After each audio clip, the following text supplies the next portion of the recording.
नमस्कार दोस्तों, welcome back to your own channel Wealth Saga. आज है 21 सितंबर 2020 और एसजीएक्स निफ्टी में आपको माइनर सी गैप डाउन ओपनिंग दिख रही है, मात्र 28 पॉइंट्स। तो इसी प्रकार की सिमिलर गैप डाउन ओपनिंग हमको अपनी मार्केट्स में भी दिखाई पड़ सकती है। लेकिन अगर बात करें एशियन मार्केट्स की, जो वर्ल्ड अक्रॉस मार्केट्स चल रही हैं एशियन मार्केट्स की, तो एशियन मार्केट्स में आपको माइनर सी पॉजिटिविटी दिख रही है। आपको मालूम होना चाहिए पिछले ट्रेडिंग सेशन में लास्ट में काफ़ी तेज़ी से गिरावट आई थी, उसके शॉर्ट कवरिंग के चलते अपनी मार्केट में कुछ पॉजिटिविटी भी दिख सकती है। So you should be expecting some volatile moves today, some unexpected moves today, लेकिन ज़्यादा एक्सप्लोसिव मूव्स होंगे नहीं, क्योंकि वीक का पहला दिन है। ऐसा नहीं है कि वीकली एक्सपायरी आने वाली है तो कोई एक्सप्लोसिव मूव हो, लेकिन yes you must expect some movement, क्योंकि जैसा मैंने आपको बताया पिछले ट्रेडिंग सेशन में काफ़ी ज़्यादा गिरावट आई थी लास्ट में, लेकिन ऑल्दो लास्ट के 15-20 मिनट में थोड़ी सी रिकवरी भी आई। निफ्टी बैंक ऑलमोस्ट 500 पॉइंट्स के आसपास क्रैक कर गया था, लेकिन फाइनली थोड़ा सा लास्ट 10 मिनट में थोड़ी सी रिकवरी आई and it close almost 300 points down. लेकिन 500 पॉइंट से 200 पॉइंट की रिकवरी आना भी कोई छोटी मोटी रिकवरी नहीं है, सब बिग रिकवरी। पिछले ट्रेडिंग सेशन में मॉर्निंग अपडेट है, मैंने आपको बताया था डॉक्टर रेड्डी से जुड़े हुए 2 इंपॉर्टेंट पॉइंट्स जिसकी वजह से उनको उस स्टॉक में तेज़ी आ सकती है, और उसमें तेज़ी आई भी, छोटा मोटा नहीं, 10%, 10.5% के आसपास। इनफैक्ट इससे भी ज़्यादा तेज़ी थी, करीब 14% के आसपास, लेकिन थोड़ा सा करेक्ट करा by the end of the day, क्योंकि उसमें they won the law suit against US government, जिसमें कि कैंसरस जो मेडिसिन है उसके अगेंस्ट, जिसकी की मार्केट करीब $8 बिलियन है यूएस में। तो अगर उसमें डॉक्टर रेड्डीज़ को फ़ायदा मिलता है तो $8 बिलियन की मार्केट में डायरेक्ट एक्सेस मिलता है। So it's a very very positive news for doctor Reddy's laboratory. इसके अलावा भी फार्मा पैक के स्टॉक्स काफ़ी तेज़ रहे, जिसमें सिप्ला, अडानी पोर्ट्स, भारती एयरटेल, कुछ और भी टॉप गेनर्स से। बात करें टॉप लूजर्स की, HDFC bank, Kotak Mahindra bank, Bajaj Finserv वर्दी टॉप लूजर्स। ऐसे में क्या हमें बैंकिंग सेक्टर पे निगेटिव रहना चाहिए? क्या हमें बैंकिंग सेक्टर पे बैकफुट पे रहना चाहिए? तो इसका आंसर है हाँ, हमें बैंकिंग सेक्टर पे थोड़ा सा कॉशियस रहना चाहिए, whether it be PSU stocks और प्राइवेट सेक्टर स्टॉक्स। अपने जो भी स्टॉक सिलेक्शन करने हैं चुनिंदा और बेस्ट इन दी कैटेगरी करने हैं। अगर आप best in the category like HDFC bank, Kotak Mahindra bank नहीं करेंगे, हो सकता है आने वाले कुछ क्वार्टर्स में उनमें कुछ आपको सरप्राइजिंग रिजल्ट दिखाई पड़े। So be cautious, be with the good company, be with the market leaders and be watchful. That's all I can say. Now coming on to commodity section. Commodity section में आप देख सकते हैं crude oil में 1% की गिरावट, natural gas में minor सी गिरावट, क्योंकि उसके एक दिन पहले ही वो करीब 10% के आसपास टूट चुका था। गोल्ड और सिल्वर सपोर्ट जोन पे चल रहे हैं, ना ही ऊपर मूव कर रहे हैं, ना ही नीचे गिर रहे हो, ना ही ऊपर और नीचे मूव करने वाले हैं जल्दी।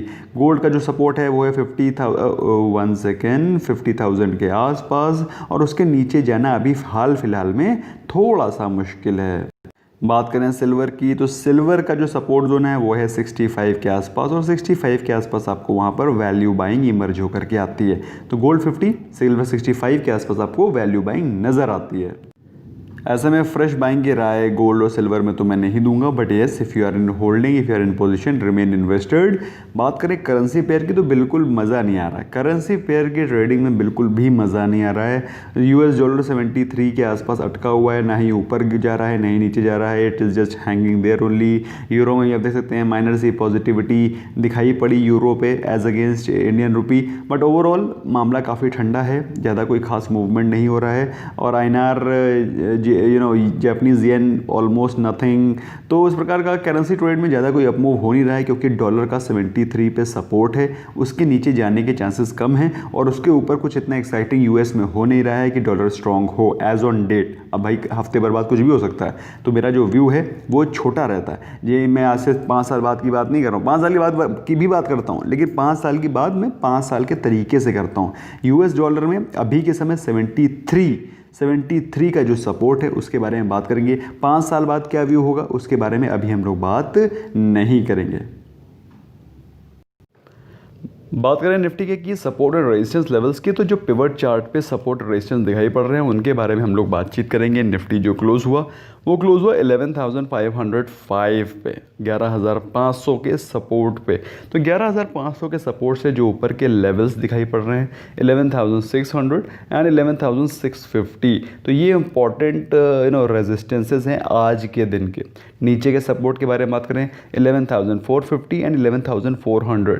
ऊपर के रेजिस्टेंस जो कि मैंने दोस्तों आपको बताया था 11,800, बहुत ही स्ट्रॉन्ग रेजिस्टेंस है, क्योंकि वहाँ पर जैसे ही निफ्टी पहुँचेगा वहाँ पर फ्रेश सेलिंग स्टार्ट हो जाएगी। कुछ लोग जो फंसे हुए हैं, कुछ लोग जिन्होंने 11,800 के टारगेट्स बना रखे हैं, वो लोग वहाँ पर सेलिंग स्टार्ट कर देंगे। तो 11,800 एक बहुत ही क्रूशियल रेजिस्टेंस बन रखा है। आज के दिन के जो पिवट चार्ट पे आपको सपोर्ट रेजिस्टेंस है वो मैंने डिस्कस कर लिए। बात करें निफ्टी बैंक की, तो निफ्टी बैंक में पिछले दिन गिरावट थी करीब 300 पॉइंट्स की, लेकिन क्लोज हुआ 22,000 के ऊपर। बात करें ऊपर के रेजिस्टेंसेस 22,400, 22,800, ये हैं रेजिस्टेंसेस आज के। ऑल्दो ज़्यादा एक्सप्लोसिव मूव आज एक्सपेक्ट कर नहीं सकते हैं, क्योंकि आज वीक का पहला दिन है और कितना कोई ख़ास आज एक्शन मूवमेंट न्यूज़ है नहीं। सो जो लोग अवॉइड करना चाहते हैं आज ट्रेड अवॉइड भी कर सकते हैं, क्योंकि इस महीने के एंड में दैट इज़ 28-29 सितंबर को बहुत ही इंपॉर्टेंट न्यूज़ आने वाली हैं विद रिस्पेक्ट टू GST। तो लेट्स सी व्हाट हैपन्स। फिलहाल के लिए जो सपोर्ट लेवल है वो 21,700 है, 21,400 है, और ऊपर के रेजिस्टेंस 22,400, 22,800, ये इंपॉर्टेंट रेंज है जो कि आप ध्यान रख सकते हैं। बट येस, पिछले दिन की जो शॉर्ट बने हैं वो शॉर्ट कवर हो सकते हैं। अगर कुछ तेज़ी बनी, थोड़ी सी भी तेज़ी बनी, तो एक्सप्लोसिव मूव में तब्दील हो सकती है। बात करें FIS GIS के डेटा के बारे में, तो FIS ने करी खरीदारी, जैसा कि वो काफ़ी समय से कर रहे हैं, 205 करोड़ की। DIS ने करी सेलिंग 101 करोड़ की। तो ये था overall buy and sell of FIS GIS। Good news के बारे में बात करें तो कैडिला की न्यूज़ आ रही है कि वो कोरोना वैक्सीन जल्दी ही ला सकते हैं भारतवर्ष के अंदर। So this is a positive news as far as Indian corona situation is concern. और इकॉनमी के फाइनेंस डिपार्टमेंट, अपनी फाइनेंस मिनिस्ट्री ने बोला है कि 2022 मतलब अभी 2020 चल रहा है, 2021 में भी इस प्रकार का स्लो डाउन रह सकता है, रिसेशन रह सकता है। 2022 में एक्सपेंशन आएगा इकॉनमी में, जो कि एक पॉजिटिव न्यूज़ है। न्यूज़ पॉजिटिव है, लेकिन समय अभी 1.5 साल है, 1.5 ईयर्स, और 1.5 ईयर्स में डाटा सिचुएशन क्या होंगी वी डू नॉट नो। लेकिन जो अच्छी न्यूज़ है आपके साथ शेयर करना बनता है। एयर ट्रैफिक इंप्रूव हो रहा है, 34% इंप्रूव हो गया है। By the way let me tell you, air traffic improve ही होता चला जाएगा। अभी दिवाली के सीज़न आएंगे, दिवाली में भी मूवमेंट होगा, but overall things are going positive. The वर्ड्स for air traffic is I think over. मेरे हिसाब से एयर ट्रैफिक की जो सिचुएशन थी, जो वर्ष था, वो अब ओवर हो चुका है। एयर ट्रैफिक में अगर आप एयर क्राफ्ट, एयर जो कंपनीज़ हैं, एविएशन कंपनी, वर्ड नाम नहीं आता था कभी कभी, एविएशन कंपनीज़ के लिए दोस्तों मेरे हिसाब से the worst is almost over. And लेकिन मैं फिर से बोल रहा हूँ, एविएशन कंपनीज़ ने कभी भी लॉन्ग टर्म में कभी पैसा बना करके नहीं दिया है। Yes, you can buy them on dips, sell them on rise, bye them on dips and sell them on rise. लेकिन अगर आप लॉन्ग टर्म के लिए होल्ड करेंगे तो आपका यही एवरेज बना रहेगा। You will just keep hovering over this range only. जो नॉट सो गुड न्यूज़ हैं वो है वर्ल्ड वाइड बढ़ते हुए कोरोना केसेस, जो कि 3 करोड़ को क्रॉस कर गए हैं, जिसमें कि अनफॉर्चुनेट 9 लाख प्लस डेथ्स भी इंक्लूडेड हैं। इंडिया में 54 लाख 54 लैक्स के केसेस हो चुके हैं अभी तक reported. Death in India has cross 86,000 which is number 2 in world. बात करें रिकवरी की, ऑल्दो 54 लाख में से 43 lakh is the recovery, but situation is getting worse because 92,000 cases जो कि पिछले काफ़ी दिनों से आ रहे हैं, उसमें कोई भी ड्रॉप नहीं है। अच्छा, एक और भी चीज़ बड़ी इंटरेस्टिंग थी जो कि आप लोगों को पता चली होगी, गूगल ने पेटीएम ऐप को रिमूव कर दिया था। तो गूगल ने पेटीएम ऐप को रिमूव तो किया, लेकिन उसकी न्यूज़ कल निकल करके आई कि भाई पेटीएम को रिमूव इसलिए किया था गूगल ने because they had some clash of some monetization scheme, जिसमें कि गूगल पे ने ऑलरेडी वो स्कीम रन कर रखी थी, पेटीएम ने भी वो चीज़ रन करने की कोशिश करी जिससे कि मॉनेटरी बेनिफिट्स मिलने थे। तो गूगल ने उसको कहा चल भाई तू साइड में। तो इस कारण उसको वहाँ से डीलिस्ट कर दिया था from Google Play Store. I think this is something which is very very sad as far as healthy competition is concern. ये चीज़ है दोस्तों जिससे कि मुझे बड़ी नफरत है। अपनी लकीर लंबी नहीं हो सकती तो दूसरे की लकीर मिटा दो। This is something which I do not like. मुझे अच्छा लगता है जब कोई कॉम्पिटिटर आता है मार्केट में, but at the same time अपनी चीज़ इंप्रूव नहीं कर सकते तो फ़ायदा नहीं है फिर। तो this is very cheap of Google, but that's how the things are. मैंने सोचा आपके साथ शेयर करता हूँ। और आपके क्या ओपिनियन है, let me know in the comment section. How do you feel about it? Google जैसी कंपनी कहाँ, पेटीएम छोटी सी कंपनी, उसके साथ ही सब कर रहे हैं।